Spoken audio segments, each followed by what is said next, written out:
If we had an international guest or let's say an exchange student from a foreign country, we'd make a bit of an effort, typically speaking, to at least know how to say hello, goodbye, or thank you, or one or two little cultural things that convey good manners or connection. So that person would feel welcome, that they would feel at home, understood. But do we really even do that for our pets? It's dead easy, but I'll get down on all fours because I want to make friends. I want to have their trust. I want them to feel safe with me. I want to create a bond and that's speaking their language. And so if we can just know a little bit more about that on the practical sense of how we look after them in this caretaker stewardship role that we take on when we adopt someone in, then we do far better than what I'm messing around with doing a play bow.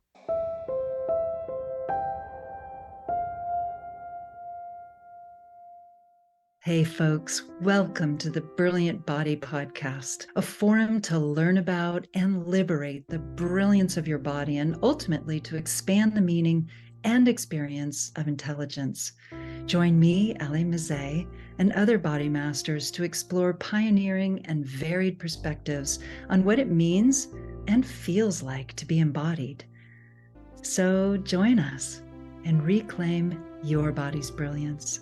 Welcome to this live Q&A Eventbrite for the Brilliant Body Podcast with a fan favorite previous guest, longevity zoologist Dr. Zoolittle, otherwise known as Penny, who is here to talk about how we as humans can be much more intelligent about prolonging the lives of our animal friends and family. Without further ado, here we go. And as you may have noticed, I've got a cold. Hello, folks.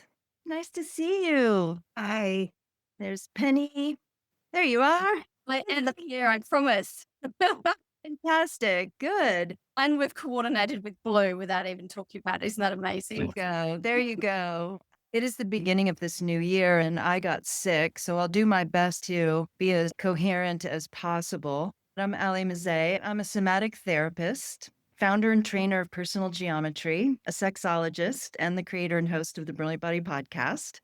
We in the Brilliant Body Podcast explore the body's intelligence with a variety of body masters. And it's always a fascinating conversation that we have and share with the world. And I had the good fortune of having Penny on my podcast twice. We did a twofer. We did part 1 and 2 because we had so much to talk about. And I asked her if she would come back, and it's exactly when she's launching this amazing program, which you're going to hear all about, so that we can help our animal people, family members stay alive and thriving as long as possible. I'm going to begin by asking Penny a few things after I introduce her, and then turn it over to you all to ask whatever questions you might have about the animals in your life. And this is being recorded because I am going to turn this into a podcast episode for the Brilliant Body Podcast so that people will be able to hear it far and wide. So if you want to ask a question and remain anonymous, go ahead and just type it into the chat and I can read it without your name on it. And I'm going to read you an actual bio about Penny, who is such an extraordinary person. I've never met anyone like her. Penny is a zoo welfare consultant, international speaker, and pet health concierge.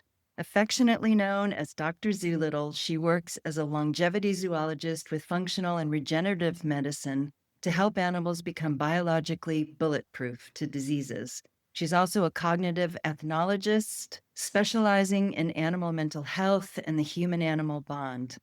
By combining the self-healing strategies of wild animals with cutting-edge longevity research, she rewilds animal health and happiness to give them freedom from suffering and accelerated aging. Pet parents can enjoy her signature animal anti-aging course, where they discover proven ways to double their pet's lifespan using lifestyle upgrades that reverse the biological clock and help pets once again to thrive into their 20s. So even that last sentence is super intriguing when you say once again. And I noticed that when I was reading about your program, that you say this is how it used to be, actually, that animals used to live for a much longer time than they do. And I can have some guesses as to why that is, but I'd much rather the expert answer Why is that 100 years ago, for example, animals were living so much longer? Thank you for that warm welcome, and for bringing Yeah. that question in right at the start, Oh, I don't mess around, baby. We just launch right in. because if you don't understand that something is possible, it just sounds too good to be true. It sounds like some kind of marketing thing or whatever. And we're not into that here. We're into compassion and truth and science and what we can do to have the best quality lives for our pets. So, yes, this used to be much more standard. They're actually now called Methuselah pets. So, Methuselah was this chap in the Bible who lived the longest of any lifespan ever. So, this name has permeated into culture as something incredibly long lived, like a Methuselah tortoise that lives for 300 years or something like that. But in the pet world now, this is less than 0.1%. That's a tiny fraction, but it used to be much more standard that animals live over 20. So reaching the 20-year landmark, milestone, whatever you want to call it, it's pretty rare now. We know one or two pets that our friends might have had, or that maybe we were lucky enough to have to go that far. But it's pretty rare now. It's not the standard. Because it's so unusual, they are now called Methuselah pets. They're given this special status. But prior to there being such an artificial environment, and so captivity is a wonderful place, but it is removed to some extent from the natural world where animals are designed to fit in, where their lifestyle, their ecology, their biology, their place in the circle of life is as well established. It's all connected, what I'm trying to say. And each serves the other. Even in a predator prey cycle, en masse, it still serves each other. It works as a system. And animals are beautifully tailored to their environment, but also equipped with the ability to change if their environment changes. So they've got massive flexibility in their biology to adapt to that. However, there are things across the board that are, if you like, toxic or unhelpful for biology, whether it's us or them, and it doesn't matter which species. And so captivity itself, and I can include pets in the captive space because it's removed from nature, it's under the care of a human. So it's a different lifestyle. Captivity can be very hard, captivity like some kind of, I don't know, prison sentence that testing animals have, or can be this beautiful place of family and love and belonging and whatever at home. But it's removed from their natural environment, and increasingly it's become more plastic, more artificial, more toxic. And that's the problem. It's not captivity, it's not domesticity, it's not living at home with us, it's not being a pet. It is the separation of their biology from the healthy environment that used to support. And back when we had a healthier environment that would support us too, our pets came along for the ride. As we've made our life, our home, our style of living more artificial, more removed from nature, more layered with poisons and whatever else, our pets again have come along for the ride and suffered the same tragic outcomes that we have in the health situation, where just look around you. Guaranteed someone you know has a chronic disease. Guaranteed someone you know is on medication. The stats just came out of America that I heard that 75% of the population of the United States has one or more chronic diseases. Wow. Like, what? Our genes don't code for diseases. And here's why. We all know about survival of the fittest, this concept of the strongest will survive and the weak ones are weeded out. Well, what's a disease? It's a weakness. What's a disease? It's unhealthy for living. It's going to shorten your life. It's going to diminish the way that you live life. So it's not something that the DNA code wants to conserve and hold on to. If a mutation comes up like that, it's usually fairly quickly eradicated. It falls out of the population. That particular animal carrying that genetic disorder disappears. They get eaten by somebody else or whatever. So it vanishes. Bad DNA is not conserved. Only strong, healthy, vibrant, dynamic, properly coding. So DNA doesn't code for disease. So where does disease come from? Okay, some very small occasions, less than 10%, is a genetic thing that is passed down, a hereditary hiccup. But 90% of what is determining an animal's health, including our own, is in fact our lifestyle. So we have two types of diseases: infectious, which we catch by coughing and sneezing on each other or whatever else. And we all know a lot about that now.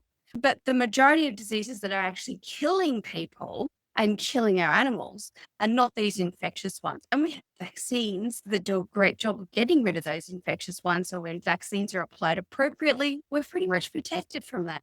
So it's the chronic lifestyle diseases that accumulate because we're living in an environment that is no longer conducive to supporting health. And that's the crux of the answer to your question, is why has that changed? It's changed because our lifestyle has changed and pulled down the efficacy of biology to withstand those threats and hold on to health. And when you hold on to health, you naturally get longevity as a bonus, as a side benefit. Yeah, before we go even more into lifestyle, I do want to borrow your expertise with a couple questions that I have, because my fascination is body intelligence, not just human, but animal body intelligence. And I love that you use the word rewilding, even with our domesticated animals. But it got me thinking about what we call instinct and the intelligence of instinct, because humans tend to think of instinct as something that's automatic, that isn't a conscious process, as if instincts is just something that just happens without our awareness or even with animals' awareness. Considering all the contact and all the observation of multiple species that you have, do you agree with that, or do you describe the intelligence of instinct in a different way? Well, so we understand from a neuroscience point of view that animals have innate intelligence and they have acquired or learned intelligence. And we use the word intelligence a little bit carefully because it can be quite pejorative. Typically, through our zoological history, like the sciences of this, we have said intelligence is measured against the human version. So animals are ranked according to how smart they are against a human, which is really a bad way of measuring it. So intelligence, you just got to carefully manage that word. But we have two types of knowledge, if you like, or wisdom or instinct, which is innate and learned. Instinct largely lies in the innate stuff because that actually on the neurological pathways bypasses conscious processing. It's a knee-jerk reaction. It comes out of you anyway. So we've got examples in big cats. So you can work with big cats really well if you have a very strong relationship based on trust and kindness with them, and you can be in free contact with them, it's not a problem. Now, I'm not advocating go out and just hang out with a lion right now. But we can look at the big scary animals that are threatening and think, gosh, that's not safe. You'd be crazy to go in with them. No, it's no different from having a friend. Let's say I've got a friend who's 6'4" and a quarterback. If I'm friends with them, why would they ever hurt me? Could beat me up in 2 seconds, whereas I'm 5'3". But am I afraid of hanging out with my friend? No, of course I'm not, because there's no reason for there to be any kind of aggression or threat or danger. Same thing with these animals. So when you have a good, solid relationship with them, you're able to work with what they know for whatever reason that you have to be interacting. Okay. So their instinct section of their brain sits differently to the prefrontal cortex, and where they've got their learning and memory and other things going on. We can have a great relationship with them, and this is why you have to be so very careful and be very intelligent when you're going in and working with them as a trainer, for example, because that instinct brain never goes away, never goes away.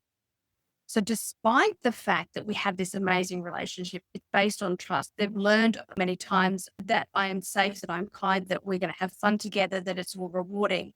If I do something that triggers back here, the instinct brain then I get under threat because they're no longer not thinking, they're just acting.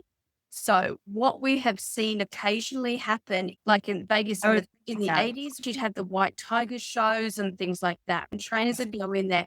And first of all, they're not training with compassion most of the time. These were using dominant and fear-based training things. So the behavior of the animal is to obey their master because otherwise they get punished, which is a horrible thing anyway. But what happened, sooner or later, those trainers would trip over. They would make a mistake. They would turn their back. They would not keep their eye on the ball. And the tiger would take that opportunity in that moment to attack because instinct is going to overcome the other stuff. So even when there's a great relationship, you can trip over a hose. While you're in the enclosure, there's always a hose because you're always cleaning something. You trip over the hose. What happens? You tumble down. You make a sudden movement. The trigger in their brain is movement. I must chase it. Movement equals I must pounce on it. Movement equals prey, and I'm a predator. I jump on you and eat you. So what we've seen is instinct overrides intelligence that is learned, but both are there because both can be overcome, one or the other, depending on the context and how you do it. So I don't know if that really answers your question. It's a very long way of getting around to the story, but Always fascinating, whatever you have to say. But let's be specific about hunting and foraging because we're going to get into diet. Do animals, in your view, ever eat something that's unhealthy for them in the wild? Or is it always out of instinct and they will only go towards what's going to be healthy for them and what their animal culture has been eating for hundreds or thousands of years? great question. Extremely seldom do they eat something that is unhealthy, poisonous, dangerous for them. First of all, their sensory modalities are very finely tuned for their environment, not for our house, but for their environment, because they have over generations continued to be in that same environment. And because we conserve traits genetically that support survival and thriving, they've honed their skills. And so they become better and better attuned to their environment over time, even as their environment changes. So their sensory modalities are very tailored to what's in their space. And so they're intelligently using that skill to say, this smells healthy, good, whatever. This smells rotten, dangerous, poisonous, whatever. Or they do something very careful. They take a little nibble and then they go, no, I don't need to do that anymore. But very rarely do they make mistakes. And what we've discovered with zoopharmacognosy, which is animal self-medication, so zoo meaning animal, pharma meaning pharmacology, chemistry and things like that, and cognosy meaning understanding. So it's the understanding of the chemistry or medicines that the animal has. That's actually innate. They can layer it. They can add more to it over time as they learn from experience. And sometimes it might take half a lifetime before they need a certain situation or certain situation comes up. And so then they acquire that information. It layers, but it's innate. It's innate. We see it in caterpillars that have questionably even a brain as we understand it. And we see it in baby animals who haven't had any time to learn this stuff yet. They still have the zoopharmacognosy skill set, though it's in their brain when they're born. Because of that, they don't make mistakes. A very naive, a very young, experimental, not paying attention to what they're learning and what they already know, animal can make an error, but it's usually a minor error and they don't do it again. It's like a kid touching a hot stove. You might tell them, don't touch the hot stove, don't touch the hot stove, but they still go and grab something and then they burn their hand, but they're never doing it again. They've learned their lesson. So it works similarly in the animal kingdom. They have a little bit more trouble when it comes to houseplants or plants that have come from an ecosystem in which the animal is not native. So, for example, I'm making this example up. Please don't think this is real science. But if I take a kangaroo out of Australia and put it into a tropical rainforest in Brazil, it's going to want to eat something. And there's probably not a lot of the dry, deserty kind of grass that they usually eat from Australia in a tropical forest in Brazil. So they're going to start sniffing all the plants to see what can I find that smells and tastes like I think it should? But even if they came out of a zoo and I did that too, they would still have the knowledge because it's innate. But they're going to make many more mistakes in an environment that they're unfamiliar with because there's less certainty in the first place and there's a lot of new stuff there. So when we bring our animals into our home, they know what a plant is. That's not a problem. But most of the plants that we have in our houses are cultivated. They're tropical plants. They've been bred specifically one way or another. They're very unlikely to be the sorts of things that our animals grew up with. So where we see cases of poisoning from plants, it typically comes from a house plant in that context, and an animal is just naive about it. And because they're looking for some kind of enrichment, some kind of stimulation, some kind of activity, because many animals typically end up being bored, they're using that plant as an enrichment because they go, oh, look at this. This is like nature. I know nature. This is fun. Nature's good for me. Let me interact with that. Nibble, nibble. Oh, now I'm sick. So that's where the mistakes usually come in, is from very naive animals, animals completely out of context, or animals in our home where they're looking for something to entertain themselves with. And another huge difference is that in the wild, usually, unless they've been killed or something, they have parents that are teaching them. So there's innate, but then they're also being taught to some degree by parents. Whereas with humans, we are their quote unquote parents who don't know their bodies and what their needs are unless we have the benefit of you, which we now do. So that's another huge difference, obviously, is that they are not being raised by their own parents. So they're not being taught by their own parents. So their own prefrontal cortexes aren't being developed by the same species unless they're part of a litter. Yeah, that's a huge point. Yeah, cultural transmission is one of the ways, that's the sort of the scientific term that we use to describe the learning process. And so teaching of animals can be, as you say, through the parents, but often, especially in the mammals, because mammals is where I've specialized, you have someone in the group. For example, the elephants, they'll have a matriarch, like a senior queen. She runs the whole thing, and her repository of knowledge is phenomenal. And this is why it's so, so very important that those matriarchs are protected from a conservation point of view, because the information that they carry does get passed down, but it gets passed down over time as circumstances arise. So she's usually the one who knows where to go to the water hole, where the emergency water hole is when there's a drought. The drought's been going for 3 years, everything's dried up. She still knows where we can go to get water, but that only comes up once a generation. So the younger elephants have no idea because they've never done that before. So if she's killed by a poacher, for example, then the whole tribe, the whole group loses that knowledge. So cultural transmission is incredibly important in the strata, the age strata and the time strata of an animal's grouping out in the wild, and that needs to be preserved. But it also comes through a much more frequent and earlier stages in that parental care when you've got species to species matching, teaching how to be that animal. And we've all seen gorgeous examples on Instagram or things like that, where a dog has been raised by cats, or flip, a cat has been raised by dogs. And so the cat goes out and tries to herd up the chickens or something like that, or the dog's sitting in there making biscuits like a cat, because they're learning from each other's culture how to do life. And so we sit in the position of that parent, that leadership role for our dogs and cats, often, as you say, blithely unaware of anything. And even the things that we think we know, oh, we better feed them, so we give them kibble. Even the stuff we think we know where we're wrong. And so it's little wonder then that they're being deprived on either or both the welfare of mental health, stimulation, cognition, experience world, and on the health side of the spectrum in terms of what their biology actually requires. And so they have fathomless forgiveness for us, and they give us so much grace to make mistakes, and they still love us anyway. And the more you get into this, the more you realize just how many times you've screwed up, and they forgive you and love you anyway. And you just go, oh my gosh, I wish I'd bothered to actually understand you a little bit more.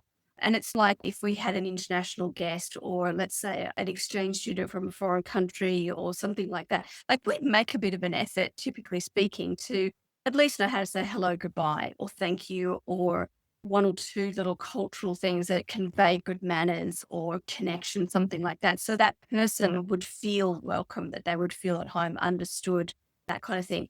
But do we really even do that for our pets? It's dead easy. We could all recognize a play bow in a dog when we see it because we've played with dogs probably all our life. How often are you getting down and play bowing to your dog? Most pet parents tell me that they haven't done that. And that's fine. You don't have to. But it's really meaningful for a dog if you can do that. So often when I greet a dog, and this looks ridiculous because I'm usually in some kind of clothes that don't look like I should roll around the dirt, but I'll get down on all fours and they'll go down into the play bow, crouch, bum in the air and head down like this. And I'll do that as a greeting because I want to make friends. I want to have their trust. I want them to feel safe with me. I want to create a bond and they're speaking their language. And so if we can just know a little bit more about that on the practical sense of how we look after them in this caretaker stewardship role that we take on when we adopt someone in, then we do far better than what I'm messing around with doing a play bow. So You love it. My dog loves it when I get down on the ground. Loves it. If I get down to exercise, she's down there on top of me. She just loves it. So I certainly can see that. Do you ever see or know of animals that overeat in the wild? If they have a glut of gazelle around them, for example, and the gazelle are everywhere, will lions eat to the point of getting so fat that potentially their survival is even compromised in some way? Because humans do it constantly. Do animals do that? Do animals overeat? the short answer is no. For once I say something short. No, they don't. So there's a couple of things at play here. One is that in the wild environment, typically we have this thing called the predator-prey cycle, which is about 7 years. It works on this sort of 7-year rotational thing. So a population explosion will happen in gazelle or deer or some kind of prey animal, the one where there's a herd and there's a whole lot of them. The grass was lush, the winters were kind, they've exploded in population. All the babies have survived. All the older ones are doing fine. And suddenly the plants and the things start to get stripped down a fair bit. So if it was to sustain in that way, it would be a problem in ecosystem balance. But what happens is, so the wolves in this example, let's just go with deers and wolves, they go, oh my gosh, look how many deer there are. We're going to have a season of plenty. So they have a season of plenty and they can hunt more successfully. Doesn't mean they hunt more often, but they hunt more successfully. So most hunts end in failure for most predators. Okay, so they have to do multiple hunts to get a hit. And that's protective then of the herd species, the prey species, so they don't get decimated. So when it's in plenty, it's easier to do a more successful hunt. And so over time, though, those deer numbers will go down then because the wolves were starting to do so well. And then that goes down again. And now because we had this little explosion of wolves because they were feeding on all the plenty, then that starts to go into harder times. And so then their population goes down a little bit and that allows the deer to come back up again. So we have this predator-prey cycle. So in the times of the feasting, whether you're the deer eating all the grass or whether you're the wolves eating the bonus deer, you have a season of plenty, a feasting season. But that doesn't mean that they're actually eating to excess. It just means that they're eating more easily. And then that allows them more time, more leisure, which is a very rare thing in nature. Leisure is very rare because most of the time you're sorting out food, shelter, survival, and all the essential things of life because no one's doing it for you. And it's a pretty rough space out there sometimes. So it takes up most of your day. What happens when your day's only 8 hours long or 6 hours long because daylight? So you can start to see why they're very occupied. You don't see idle animals. They're either deliberately resting or they're cracking on with keeping going. So what a season of plenty does is it allows freedom for leisure. And that's where we see things like innovation and play and problem solving and cross-species communication and adopting another animal from another species or an animal from another group who got kicked out.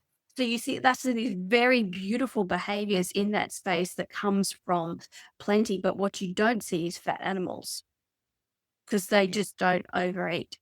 And they don't overeat because there's no need for them to overeat because their appetite is being controlled properly by their hormones, because their hormones are working properly because they're connected to their circadian rhythm and not under artificial light, because they haven't been spayed and neutered. And so they still have a balance of hormones because whatever else, insert reason here, but it's always got to do with this rewilding versus artificial thing. So the more wild we can keep our pets, the less they're going to be like a binge eater. The other thing is with dogs, because cats typically don't do a lot of binge. They do a little bit, but it's more common in the dog. Why is the dog always snuffling and constantly looking for scraps and crumbs and stuff on the floor? And you constantly pull them away from a bit of chewing gum on the pavement, and you should do that. But why are they doing this behavior? They're doing this behavior because they haven't had an appetite signal using hormones of the appetite signal. Haven't had an appetite signal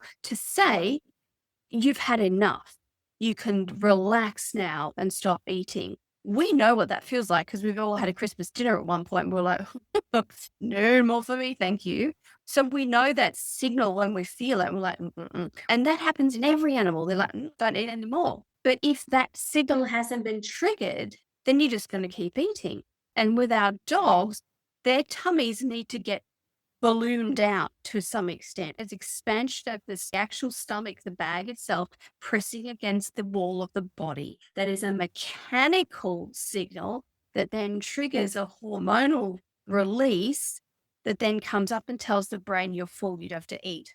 So we typically feed our dogs 2 or 3 small meals a day because we eat 3 meals a day and we want to keep them as part of feel like they're family. So we mimic. What a dog really needs is 1 meal a day. Oh, wow. Because then they can do their thing of getting all of the things that I need. Stomach expands, triggers the hormone, goes to the brain. Brain says you're full, you can calm down. No need to be spending the whole rest of the day looking for food, foraging, picking up crumbs, getting in the way, being a pest. You can relax and go into leisure or into rest without this constantly, oh my gosh, I need food, I need food. So if we do 1 meal a day, fill them right up, all of those behaviors would calm right down and you would not have an overeating dog because you'd have a properly functioning dog again, for example. Holy smokes, man. That is so radical. I was just going to ask you about why certain breeds are particularly notorious, like Labradors, like Chihuahuas. And my dog is a combination of the two, and she's constantly doing what you're describing. And it's really difficult. And so I'm going to have to try what you said. That's phenomenal. Okay, well, I could keep asking you unlimited questions. So before I do ask another one, does anybody want to ask Penny a question? Because I'm sure you all sitting here thinking of all kinds of things you want to know. Yeah, Em, go ahead. Hi, thank you so much for your service.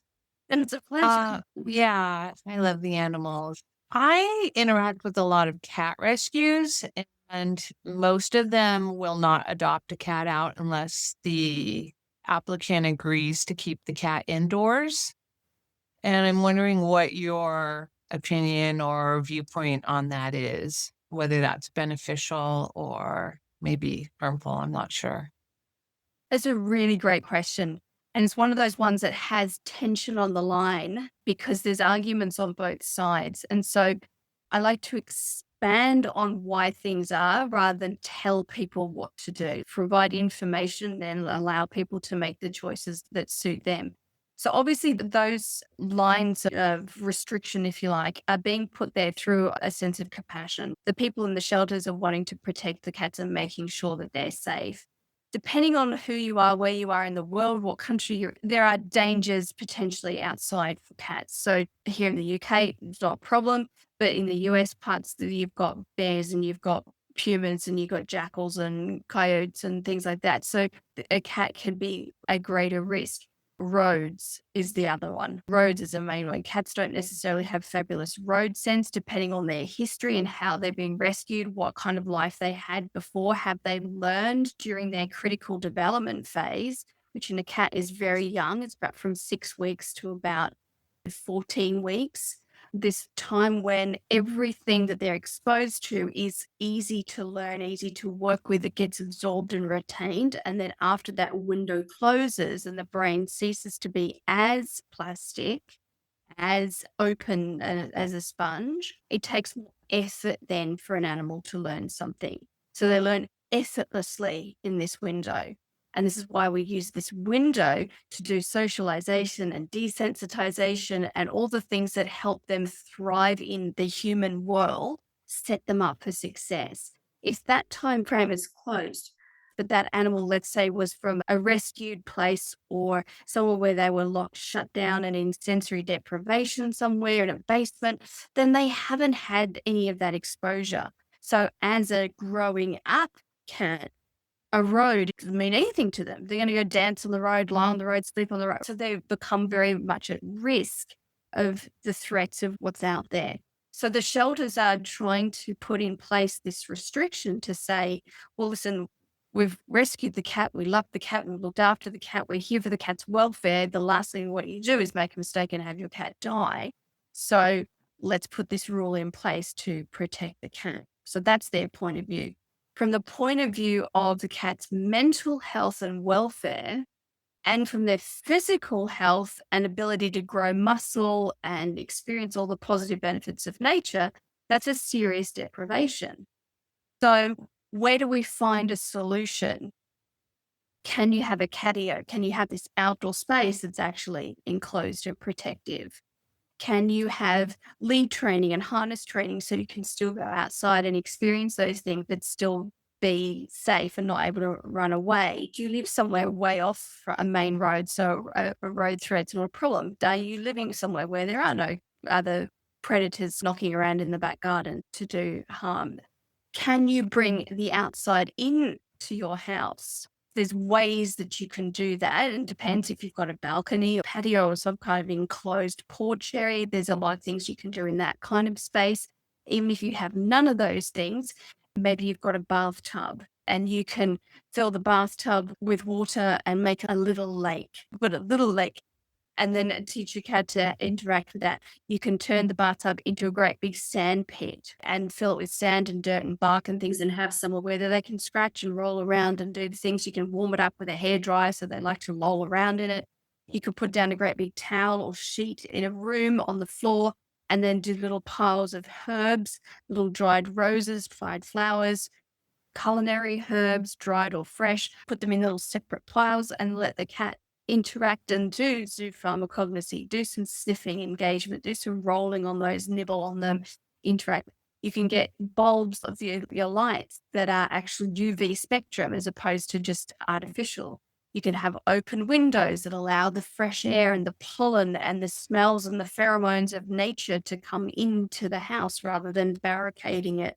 So there's loads of things that you can do to bring nature in, even if you can't get the cat out. But my preference is wherever possible, give them some kind of access to nature. They need to be able to ground. They put their paws on the grass and get rid of the buildup of positive ions in their body. They need to have actual direct sunlight, not glass filtered sunlight. They need to have the ability to use their muscles. So if you can build a jungle gym inside, climbing frames and things like that, where they can, because muscle mass is one of the biggest, heaviest hitters in predicting health and longevity. The less muscle mass you have, the more likely you are to die young. It's just an equation. So we want to constantly be allowing our pets to maintain a level of fitness and physical structure in the body. And that's hard to do in a house where you just lounge around on cushions all day. So it's a gorgeous, comfortable, pampered life. But like the rise and fall of any empire, they have an industrious phase, then they have a decadent phase, and then the empire collapses. And it's the same in health. If you go to the stage where it's all just silken cushions, you're setting yourself up for failure. So we want to give our cats something to stress their bodies, but stress in a good way. Stress doesn't have to be a negative thing all the time. So hormetic stress or hormesis, you may have heard of, is very positive stress that infers vigor and health back. And a lot of that comes from being a little less comfortable, a little bit more, the body's got to work. And so outside naturally does that. Inside we can do it, but it has to be a little bit more artificial, a little bit more intentional. Fantastic. So much great information there. Thank you, Penny. And thank you, Em. What a great question. Anybody else want to ask a question? Go for it, Em. I have another one because it's become a trend not to neuter, especially I noticed it in the male dogs. And I'm just wondering what information you have around that. That's another one of those contentious ones that has tension on the line, because there's a reason that shelters, again, and a lot of culture generally will advocate for spay and neuter programs for pets. And there's a valid argument of why. We've got a population problem. A lot of animals are needing homes. We don't want to be euthanizing them. This is a terrible situation that we've set up. So we want to do what we can to try and control that. And so obviously spay and neuter, prevention of breeding is a big part of how we mitigate that problem. So that's looking at the big population level of the problems. At the individual level, losing reproductive tissue, which is not just an organ, but a gland. So a gland is something that secretes hormones. So they're losing an organ and tissue that's healthy. That never happens in nature. We would want to get rid of diseased tissue. So if the tissue, the skin or the flesh, the muscle, whatever it is somehow necrotic or diseased or infected, then that's something that needs to be gotten rid of or healed. But we don't go around getting rid of healthy bits. It's just not the way nature works. So we're doing a very artificial thing by removing these tissues and glands from their body. So my preferred solution is to do a much less invasive procedure in the first place. So from a welfare point of view, it's kinder. And we can prevent breeding through simply doing a vasectomy style neutering, as opposed to a removal of the testes. Because once you've removed the ability for that gland to secrete that hormone, how does that hormone get released in the body? It doesn't, or it does very, very minimally. And hormones work as a symphony. So you've got a whole bunch of hormones doing a whole bunch of different things, including appetite, which we just talked about. But there's also insulin, there's also stress hormones, there's cortisol, adrenaline, all these things. It's not just sex hormones that make up hormones. When we take the sex hormones out of the equation, it throws all the rest of them out of balance. And that's a big problem. And so you have things like obesity issues because the pancreas is not working properly, or it's working overtime until it collapses. You have adrenal fatigue. It's the same thing. Adrenaline is coming out going, oh, good, we've got to fill the gap, because some of the precursor chemistry of cortisol or adrenaline is how you would make a testosterone. So their body's trying to compensate. So throw a bunch of more of that out there, because there's no ability for testosterone to come out because we cut that off. So the hormone balance goes completely awry, and the body's kind of on this constant scramble to come back. Anytime the body is in constant work mode, it's not regenerating. Cells can either do the busy work of replicate, or they can do the housekeeping behaviors of repair and renew. But they can't do it both at the same time. You can't go buy the shopping and put the shopping away at the same time. You'll do one and then the other. So when we eat, we're activating our digestive system. It's going to now work. It's going to secrete stuff. Acids are going to do things. It's going to all move down the body. The microbiome's going to get to work. It's all in action mode, which is why intermittent fasting is so powerful, because it's stopping that. It's saying we're going to stop the active mode and we're going to allow it to go into rest mode where it can heal and regenerate. So you'll notice people who typically have gut problems are typically people who never fast. They're eating within a 12-hour window every time. You need about 18 hours for this to actually empty and go into rest mode. So at least 18 hours with no food. You can have water, that's different, but without any food going in for a human, this is different for the animals. It's a little bit different on the time frames, but the concept's the same. which is why if we feast our dogs and give them all the food for a day in one go, and then allow them a great big long period of rest, not only do we get rid of those ratty behaviors of constantly looking for crumbs, but we also allow the digestive system to actually do its work, then go into rest mode, then start to replicate, regenerate, heal, and do all of the things that promote health and promote longevity. So the ability for the body to not be pumping out hormones all the time because this one has gone and it's never coming back. So this one's working, means this is going to die sooner than the rest of the body. And that's what happens in type 2 diabetes is the pancreas, it doesn't die, but it stops working while you're still alive. So now you've got acquired diabetes because your pancreas was overworked. It wasn't supported to be what it was supposed to be, and it's conked out. So by doing a spay and neuter in a way that just literally it's a cut, so it's a barrier. Like you can't get the sperm through if the tubes have been cut and tied, and you can't get an egg through if the tubes have been cut and tied. But the organs and the tissues remain in the body, so you get all the benefits of the hormones, you get all the benefits of the balance, you don't conk out your other glands. You have natural behaviors. You've got all the other benefits that come from it. There's a couple of things that you with cancer that you might be more mindful of. The science can be a little bit murky and stuff there, but overall on balance, I typically argue that it's healthier for an animal long-term and for their longevity to retain those healthy tissues rather than let us cut them out. And if we want to do population control, there are other ways of doing that solve the problem just as effectively, but don't attach this other problem on the tail end of it. Wow, I've got follow-ups on that. One is, does that change heats in female dogs just to have the quote unquote tubes tied? Two, does it change this notorious aggression in male dogs, which is one of the justifications of neutering male dogs? And three, is that catching on with vets, or is it more expensive, or it just takes more skill, or why aren't more vets doing that? So there's my three for questions. I'll start with the end one first and work backwards. So it is gaining traction. You'll hear a lot of holistic vets and compassion-led vets advocating for, it's called an organ-sparing spay or an organ-sparing neuter. So you'll hear them talking about those things. You can certainly ask for that and they'll probably know what that is. In terms of the technicalities, it's a lot easier to do because you're not doing excision of tissues. You're getting in somehow. You got to get into the body somehow. So there is a cut still. And then put it all back and sew it up safe and whatever. So it's a much simpler operation than pulling something entirely out of the body. That's a bit easier for boys because their bits hang on the outside of the body rather than being tucked away on the inside. But procedure-wise, typically it's easier, simpler, kinder, faster, less risk of the anesthesia being a long period of time, all those things. So there's a lot of surgical benefits from it being that way. And yes, it is catching on, so to speak, becoming more known, but being promoted more heavily, people understanding it better.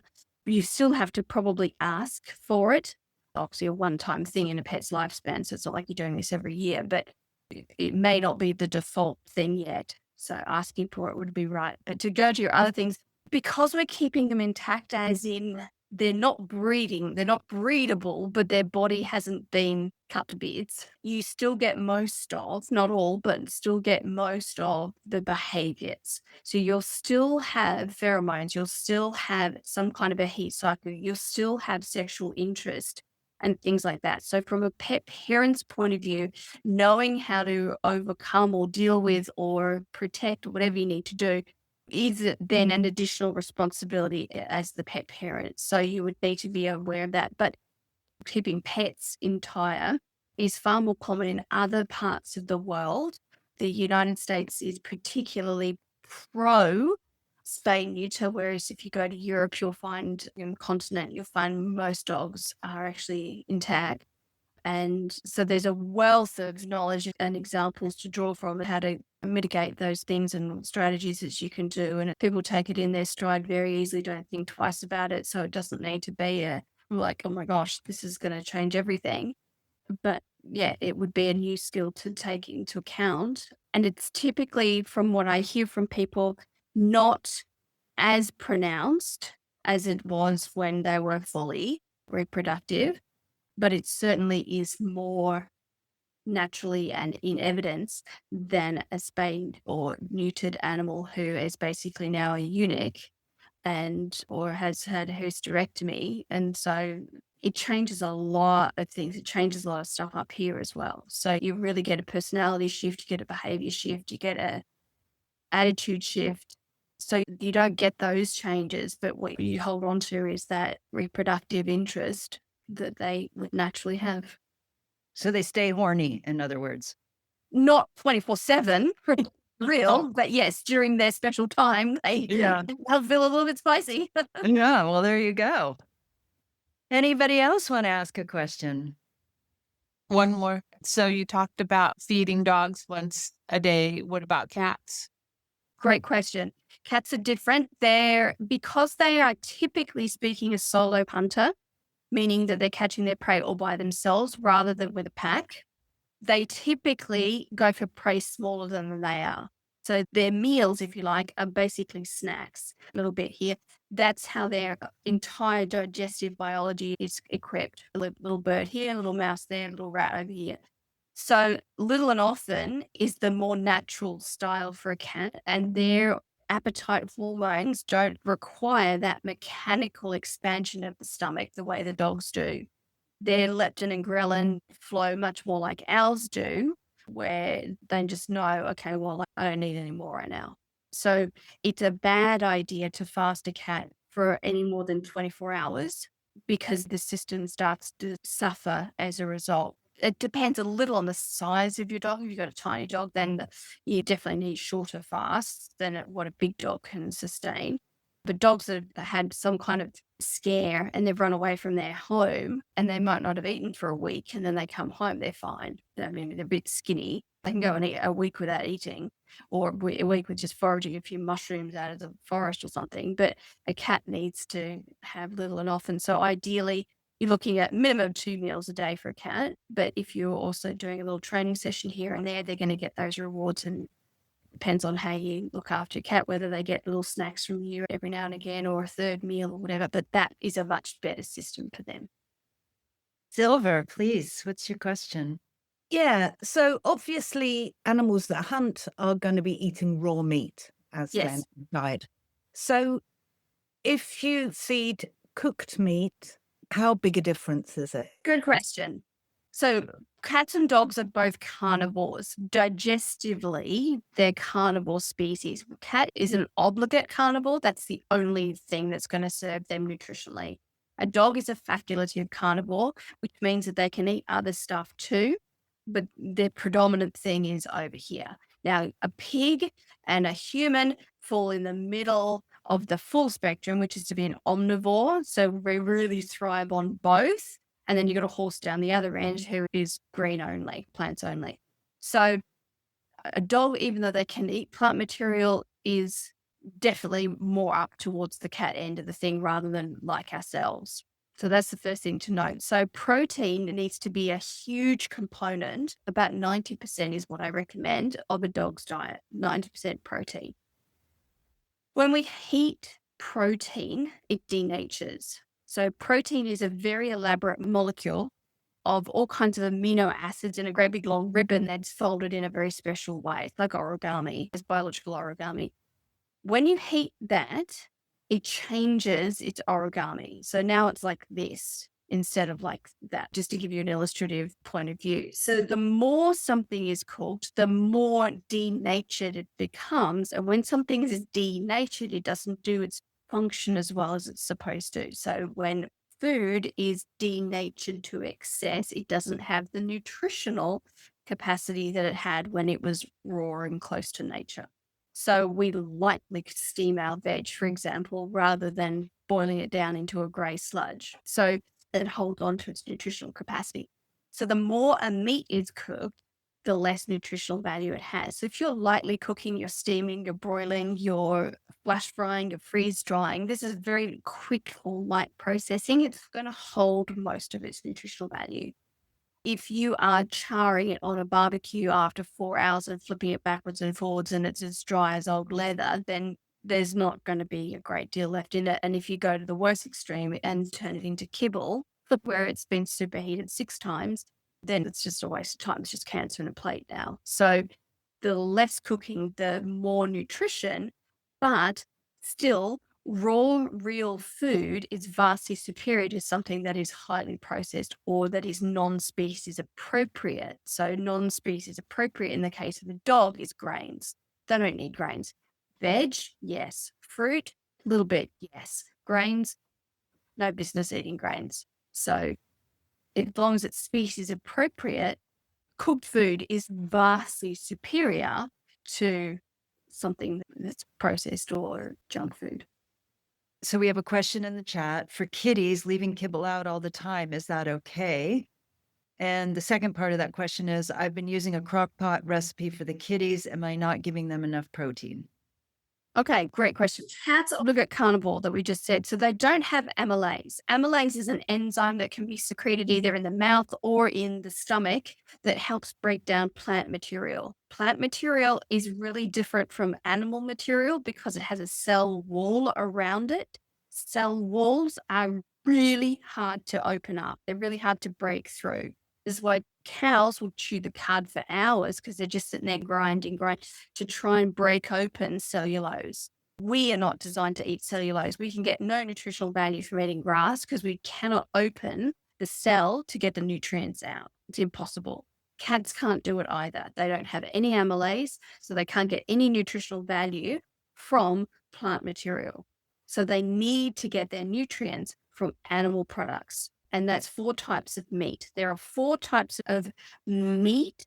Forget about the variety of meat, the source of it, that's a separate thing. So there's lamb, there's beef, there's chicken, there's turkey, there's duck, there's deer, there's whatever. Those are the sources of meat, but there's 4 kinds of meat. So we have muscle meat, which is what you and I normally think of when we think of meat, a steak, a chicken breast, something like that. We're eating the muscle of the animal.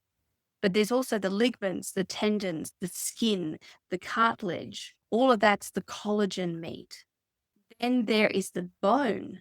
So the bone is actually meat. It's tissue. It's made up of protein as well. There's got a lot of minerals in it, which just makes it really hard, but it's still meat. So raw meaty bones is what animals should be eating. And number 4 is organ meat.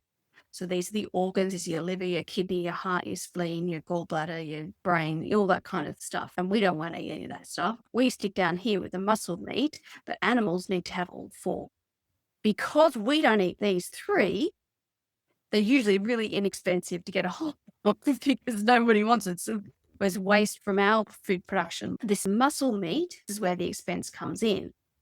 So the point with all of that is to say, the more protein, the more animal-based protein you give to your cat, the more nutrients they're getting. If they're getting kibble, which it sounds like it from the first part of your question, approximately 50% of kibble, and usually a little bit more than that, is grain, or it's somehow starch. So it could be peas, potatoes, whatever, but it's carbohydrate. So carbohydrate for a cat is useless. It just gets converted to fat and helps develop cancer. That's as blunt as I can be about it. Carbohydrates for cats is a waste of time, is a waste of your money, and it's going to accelerate their demise. So kibble ad lib feeding for cats is not a problem, but kibble is. So what I would recommend you do is, even if you can reduce it fractionally, so 1 meal a week is now all species appropriate, for example, or every second day they're on a species appropriate diet and every other day it's on kibble. Like as you phase it in or phase it out, or if it comes down to a portion of expense, there's so many strategies I can teach you and share with you about how to remove kibble from their life because it doesn't serve you well. If they like the crunch, then we go for freeze-dried meat because it's still dry and it's got that crunch. If it's a cost thing, then like I said at the butcher's shop, for these types of meats that are super cheap, it costs you 10 cents to buy a chicken neck or something like that. It's going to be cheaper than your kibble. So if it's a point of view of cost, if it's a point of view of the texture of the thing, it's a point of view from your perspective about being perhaps a vegan and you don't want to play with meat, I can overcome all those problems for you with solutions. But a cat really does need to be on a species appropriate diet, which is meat.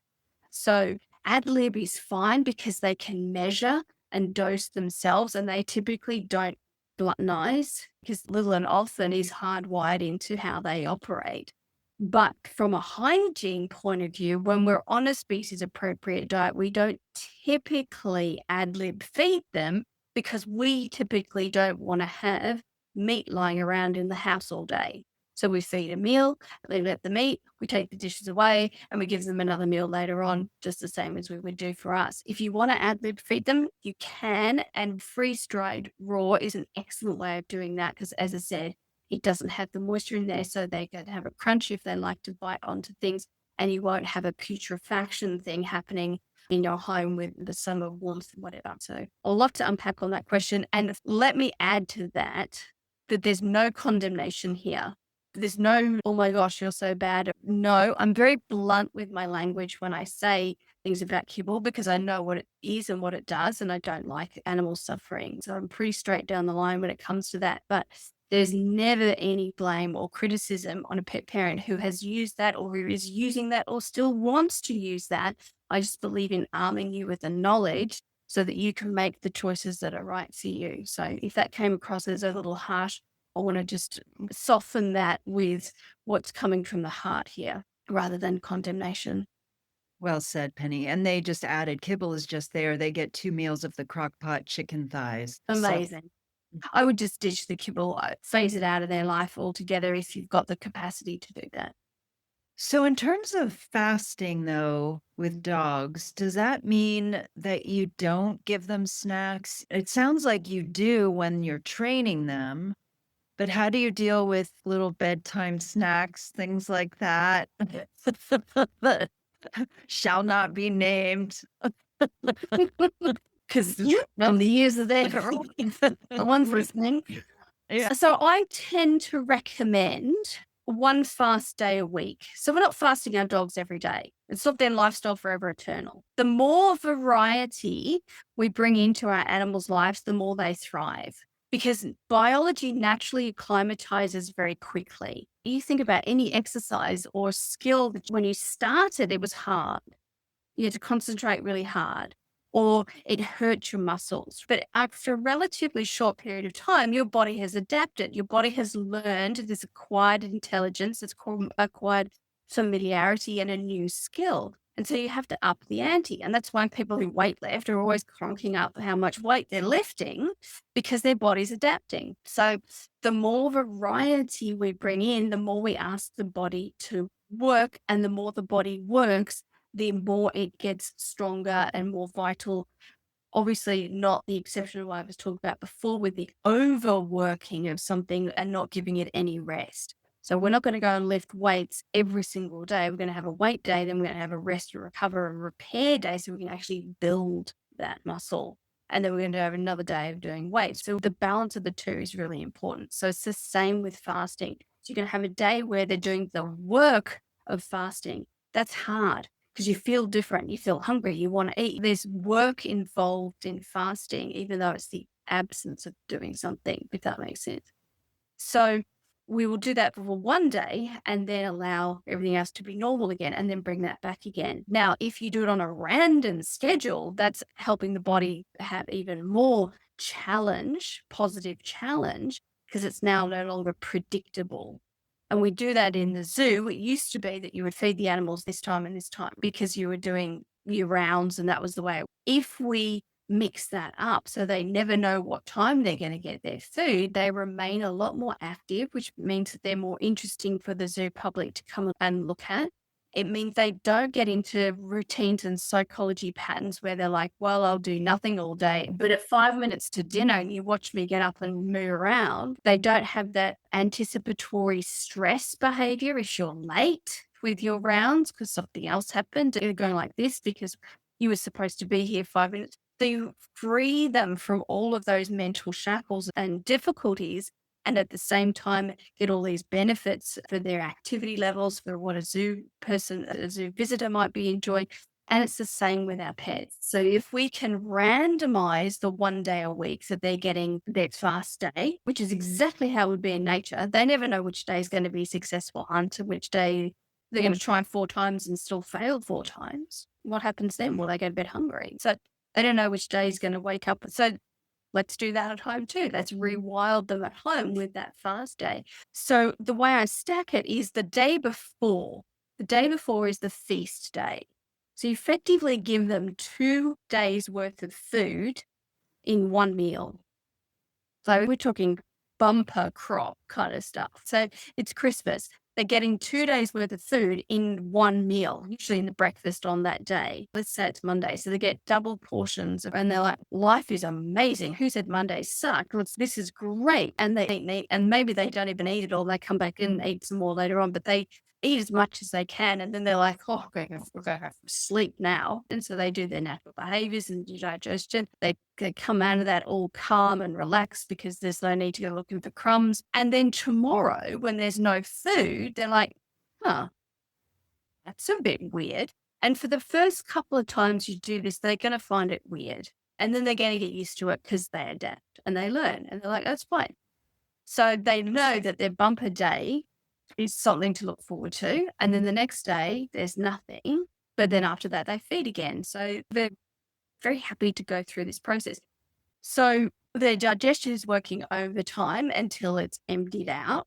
And then you've got the next day where it's staying empty and they're getting all of that regeneration, all of that healing, all of that. And they're usually fine because calorically, they don't have a need. They just behaviorally were used to the pattern of getting a meal. So after they get over the behavioral pattern of it, they're just as calm as they are yesterday when they've had all the food that they need. So I hope that answers the question. It's an adjustment for them for the first couple of times you do it. And then there's so many benefits involved that I highly recommend it. Did I mention I have a Labrador Chihuahua mix? Mm. Snacks, Penny, snacks. So I'm going to try that and see if there's any way. I love that you use the word bratty because, oh my God, does this girl give me a hard time when she doesn't get her regular little bits here and there. She can have her regular stuff 6 days a week and there'll be just one day where that don't happen. Or you can wait and their bedtime can be the breaking of the fast rather than breakfast the following morning because she's a smaller. So play with it and see what works. We'll see if my Missy here is going to go for this, but wow, I'd be absolutely fascinated. I'll let you know what happens. Yeah, do let me know. You know how much adapts. Like I said, it can be a bit challenging for the first couple of times because the routine has already been set for however long up until this point, and suddenly now you're changing it. And they're like, really? You're going to starve me? So it can take a fair bit of willpower on your behalf on the first couple of tries because you're like, oh, but baby, don't, and for them to get through it. But once that's done, yeah, we're definitely not talking about depriving our dogs of all of their training treats and snacks and integrations with the family. Most of the time, we're just earmarking one day where we're going to allow them to reap all the rewards of a rewilded life that's going to regenerate their body and assist their healing. Love it. Thank you so much for that. Super quick question, and then we're going to start wrapping up here unless somebody else have a question, because I can just keep on going. Like I said, anybody else have one while you've got the chance? Why do my cats go out each morning and eat the grass, which they then throw up, especially knowing that they can't break the cell wall? Okay, so grass can be two things. Very normal, very natural, nothing to worry about, unless there's really digestive problems long term, then obviously that is an issue. So they'll eat grass for the mechanical ability to help them throw up. So if they feel like they need to throw up, which sometimes we're like, ooh, that's not sitting right with me. Or sometimes if they've got that furball that they're trying to agitate out, they'll eat grass to assist with a purge, whether it's a purge of the stomach because something's rotten in their tummy that they shouldn't have eaten, which is unlikely for cats most of the time, but it does happen. Or they're trying to clear a furball, then the grass will be a mechanical way because they can't take their fingers and put their fingers down their throat. Second thing is they're self-medicating because there's a lot of chemistry inside grass. And so even if they can't break the cell wall to get the nutrients out, they can still access the chemistry of the plants if they at least chew it to some extent. And so you often see chewing because it's releasing some of the oils that are in the leaves of the plants. Typically, cats will go for the green parts of plants rather than chew roots and bark and stuff like that. Like deer will eat bark a lot, but cats, if they're wanting to interact with plants, it's the green parts, the soft parts. They can get the oils out of there. They can get some of the terpenes or the saponines or whatever the chemistry is that they require, but typically it's self-medication. So there's something lacking in their diet or in their health regime lifestyle that then they're aware that they require, and this is their ability to solve the problem. They might have asked you, maybe you didn't notice, maybe you didn't hear, maybe you don't know what they need, because animals are communicating with us all the time, giving us signs and clues, but we don't necessarily pay that much attention to reading their behavior or whatever. We just take it as being naughty or something. So that then it's okay, if my mum isn't going to help me, then I better solve the problem myself. So each time I get a chance to go outside, I'm going to nip over there and go to those leaves where I know I can get at least some of what it is I need. And they're not trying to fill themselves up on being hungry. They're looking to medicate for probably, I can't say specifically, but it could be silica. Grass is usually pretty high in silica. So are they getting enough salt? Which sounds like a funny thing to say. We're familiar with horses and those kinds of animals needing a salt lick, but actually salt's very important for all of our animals. And when I say salt, I'm not talking about table salt, I'm talking about like sea salt or the minerals and things that come from nature. And so silica is high in grass, and so they might be going for that. They might be going for the chlorella, the chlorophyll, the green pigmentation stuff. Like we wouldn't know until we started then to put a pinch of sea salt in their dinner and see if the grass desire goes away. Put a pinch of diatomaceous earth in their food and see if the desire goes away. Diatomaceous earth is very rich in silica as well. Whether we give them an increase in minerals through a supplement or some kind of algae or seaweed that is going to be high in those things, and then see if it goes away. So we can introduce some really simple natural supplements to then replenish what's missing from the cat. And as soon as that diminishment has been replaced and they're going back to balance, then that behavior disappears because there's no need for them to do that anymore. Fantastic information. God, I just so appreciate your knowledge, as I'm sure everybody here does. And when you were talking about routine, it's so radical to what most of us have been taught, that you got to stay on a routine. Dogs and cats need their routines. So I just wanted to follow up on that because I was just really struck when you said that. It's so contrary to what we're used to hearing. It is. And the argument, as far as I can understand, this strong argument for routine comes as a mitigating solution to anxiety. Animals in the wild have some level of routine, yes, because they're either diurnal or nocturnal. Let's just simplify things. There's other versions, but let's just simplify. So they wake up when the sun comes up, or they wake up when the sun goes to bed. And so that sets their day. Now they're going to do their routine of, well, I clean myself and have a little bath and I stretch and I go and have some water and I pee and I mark the territory and then I do a patrol and then I hunt so they've got a day planned out. So there's a routine, but at any moment that can get thrown out by a strong wind, a predator invading their space, their nest getting flooded with rain, not having a successful hunt, feeling tired and a bit rubbish and they don't actually want to go out today. There's a whole lot of normal, just random stuff that throws out their routine. So they don't have a routine that's like someone with OCD that has to follow. They've got a plan, but it's flexible and they'll adapt and do it. So, Penny, you're using the word plan, which for humans, most humans think that animals aren't capable of something like planning because it implies a cognitive linear brain function that has a concept of past, present, and future. So could you just take a moment on that? I know, I'm sorry, it's another question, but just can't let that one go by. Again, I'm going to be talking about mammals because I'm much more familiar with them. And certainly from a structure function point of view of their brain, it's very similar to ours. So we can relate to that when I explain it a little bit more. The science, it used to be that animals, they're probably just little machines running on the thing anyway, and the whole Descartesian misnomer stuff. That's long since been put to ahead in the science, but the science will still be relatively conservative and require these rigorous studies and papers and whatever to validate one thing or another. And then even if you can provide that, which often does happen, people are still very skeptical about it, and it doesn't necessarily hit mainstream. However, in zoological cognitive research, it's very clear that animals do have a concept of past, present, and future, because we know that they're remembering past events. Well, if you have no concept of the past, then how are you remembering things from the past and that affecting your behavior in the present? I was frightened by the vacuum cleaner before. So now today the vacuum cleaner is coming out. I remember this from before, that implies time, and applying it to now in this moment. So I'm now hiding under the bed. It's a really simple example, but demonstrates that there's that kind of thing.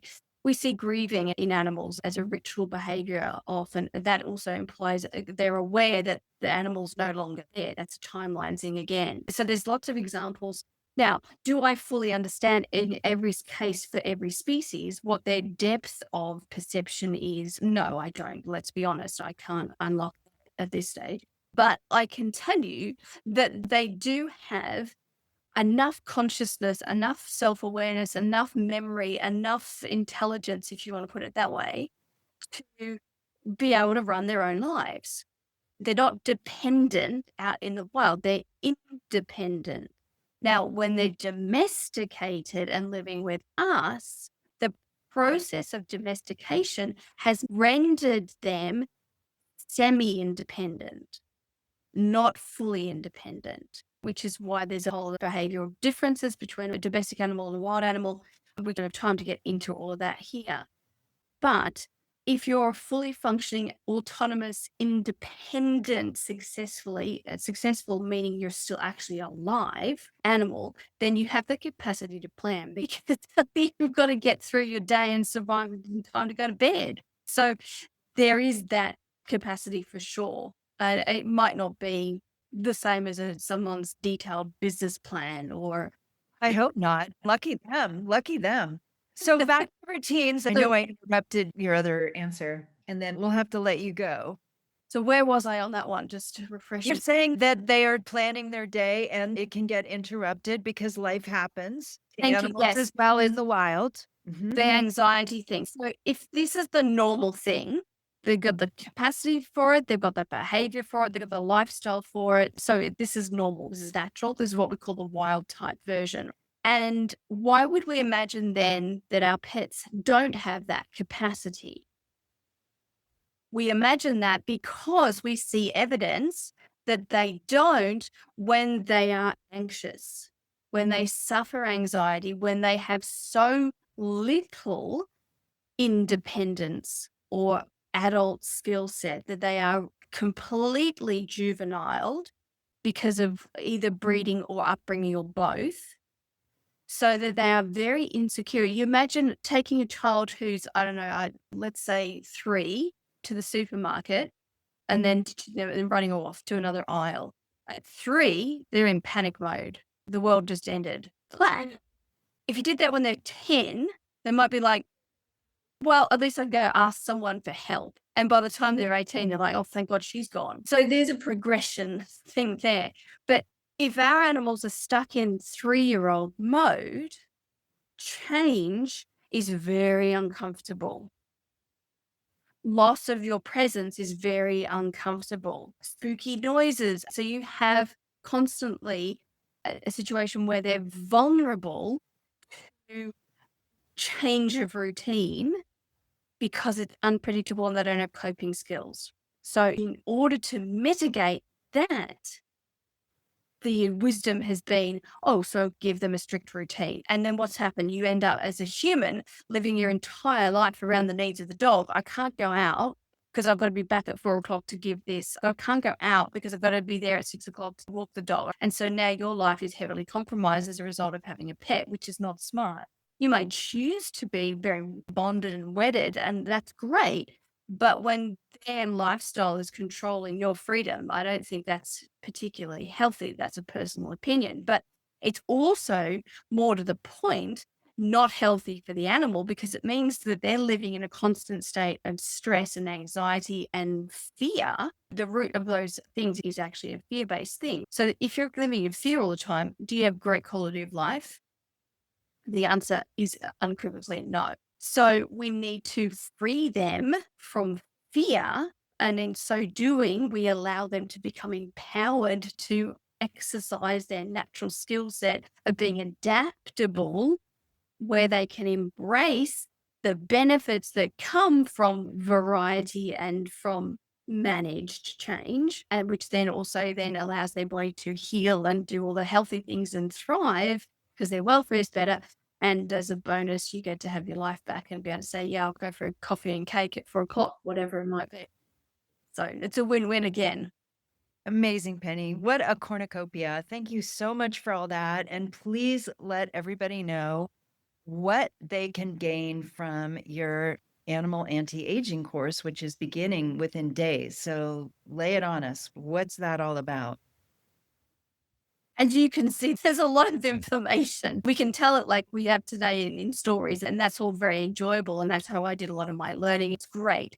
But how do you make that meaningful? So because I've got this huge amount of information that I would like to empower people with, because it's fun. You get to know your animal better and you get to solve the problems of their behavior or their health, and you get to see them thrive again. And so there's just so many positives that come from sharing this knowledge. So I was like, let's do a teaching program where I'm delivering that and empowering you with the knowledge to say, let me second think about kibble. Let me second think about feeding 4 meals a day. Let me second think about what supplements to do or whether or not I stop my cat from eating grass, for example. So now we're more empowered knowledge-wise to make better choices.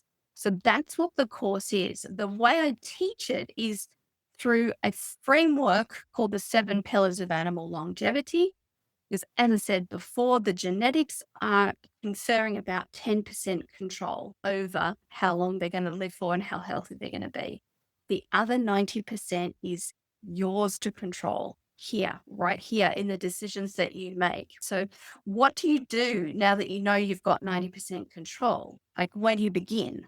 So the course takes you through the 7 steps of their lifestyle that teach you what you can do. So we have nutrition, we have detoxification, we have looking after the microbiomes, we have movement, exercise, we have natural environment exposure, hormones, and then mental health. So those are the 7 things. So each week we're going to do one of those things, give enough of a baseline foundation to understand the science and why it's important that this is one of the things to do.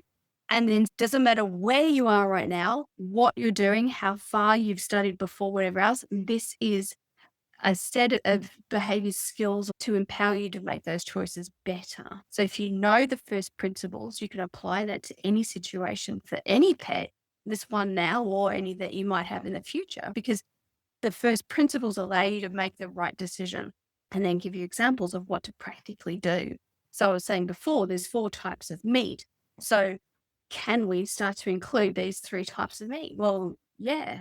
You absolutely can if you want to do that. If you don't want to do it, don't do it. I'm not here to tell you what to do. So the course is designed to take week by week through those 7 areas of lifestyle to give you the underpinning, the skill set, and then some very practical steps that you can take immediately. And those all work together because at the end of the day, biology is all connected. And if you do something here, it's going to have downstream effects there. If you do something here, it's going to positively affect over there. So anything you do has a cumulative effect, which means you don't have to do 100 things. You can do 100 things. You can do 3, and they'll start to build on each other, and you'll get more return on investment, so to speak, of those changes, because the body is now responding and bringing back into this state of health or homeostatic balance in the body, which then confers additional lifespan. So when you stay healthy, you live longer. It's just that simple. And so what we're doing is before they get unhealthy is to support their biology with the control that you have over their lifestyle so that they restore having their 20-year lifespan. Amazing. You're a treasure, Penny. Thank you so much for answering our questions and for being here with us and sharing all this beautiful knowledge and care and wisdom and experience and expertise.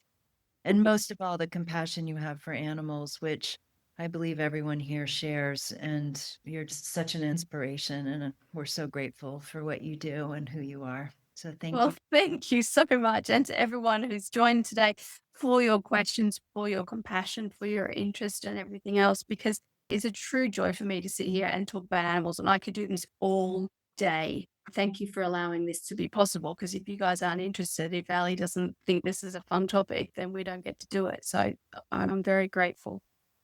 Anytime you want to come back on the Brilliant Body podcast, you're always welcome, Penny. Well, thank you very much. We do have great conversations. Bye, everybody. Hopefully see you again soon, one place or another. Okay. Bye-bye. Bye-bye. Bye-bye. Bye. To find the link for Penny's amazing program, Animal Anti-Aging, just go to the show notes and click on the link and it will take you right there. And if you'd like to join us for the next live Q&A of other Brilliant Body podcast guests, we'd love to have you. Just click on the link that says Eventbrites and it will keep you posted on the next one. And also my personal geometry free experiences that will help you explore what your body knows about a variety of topics. I hope to see you there. Thank you so much for tuning in and sticking around until the end. We hope that means you enjoyed today's episode. If so, we'd be incredibly grateful if you could share it with a friend, leave a review, and rate the podcast. It really helps us reach more people in our mission to expand the global understanding and experience of body brilliance. Our events and content remain free in our effort to expand the meaning of intelligence, but we do gratefully accept donations to help with our podcast's operating costs. You can find the link in our show notes.